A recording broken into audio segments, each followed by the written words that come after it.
আমরা একটি দায়িত্বশীল এবং গঠনমূলক বিরোধী দলের ভূমিকা আমরা পালন করব।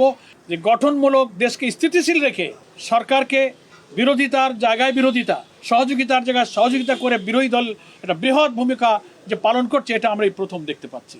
আমিরে জামাত দেশের বর্তমান পরিস্থিতিতে পার্লামেন্টে বাংলাদেশ জামায়াতে ইসলামী তথা 11 দলীয় ঐক্য যে ভূমিকা পালন করছেন, আমাদের জাতীয় সমস্যা জনদুর্ভোগ, বিশেষ করে জুলাই সনদের ভিত্তিতে অনুষ্ঠিত যে গণভোট, সেই গণভোটের গণরায় বাস্তবায়ন নিয়ে যে সংকট তৈরি হয়েছে, সেই সংকট উত্তরণের জন্য জামাত ইসলামের যে পার্লামেন্টের ভূমিকা, রাজনৈতিক মডেলের ভূমিকা নিয়ে আমিরে জামাত তার বক্তব্যের মধ্যে পরিষ্কার করে তুলে ধরেছেন।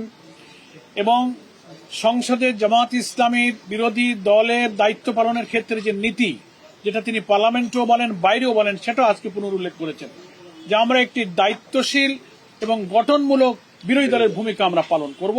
সেটা যে আমরা করে যাচ্ছি, প্রচলিত প্রথাগত বিরোধী দলের রাজনীতিতে যে ব্যাড প্র্যাকটিসের একটা পুরনো খারাপ ঐতিহ্য যে ছিল, সেটা ভেঙে আমরা যে দেশের স্থিতিশীলতা, রাজনীতি, গণতন্ত্রের উত্তরণে আমরা যে ভালো কাজে সরকারকে সাহায্য করব, সকল মন্দ জনস্বার্থ বিরোধী কাজে আমরা প্রতিবাদ করব, এই পলিসির উপরে জামাত আছে।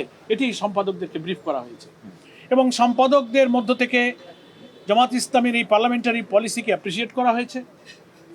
স্বাধীনতার 54 বছরে অনেকেই মন্তব্য করেছেন যে গঠনমূলক দেশকে স্থিতিশীল রেখে সরকারকে বিরোধিতার জায়গায় বিরোধিতা, সহযোগিতার জায়গায় সহযোগিতা করে বিরোধী দল একটা বৃহৎ ভূমিকা যে পালন করছে, এটা আমরা এই প্রথম দেখতে পাচ্ছি।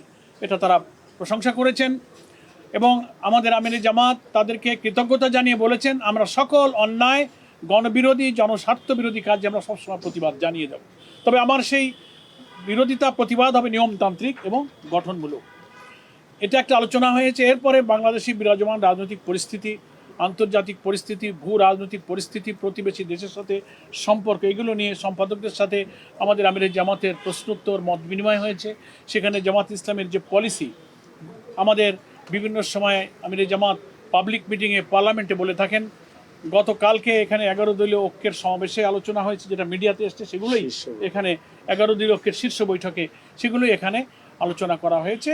সম্পাদকরা পরামর্শ দিয়েছেন যে আপনারা বিরোধিতা করেন, গঠনমূলকভাবে আলোচনা করেন এবং জনগণের দাবি নিয়ে প্রয়োজনের আস্পাতও আপনারা থাকেন, কিন্তু আগের বিরোধী দলের মতো অসহিষ্ণু, অস্থিতিশীল বা সহিংস কোনো পথে গিয়ে দেশটাকে আর অস্থিতিশীল করবেন না। এ ব্যাপারেও কোনো সম্পাদক আমাদের আমিরে জামাতের সহযোগিতা কামনা করেছেন। এটাই মোটামুটি আজকে দীর্ঘ আলোচনা হয়েছে।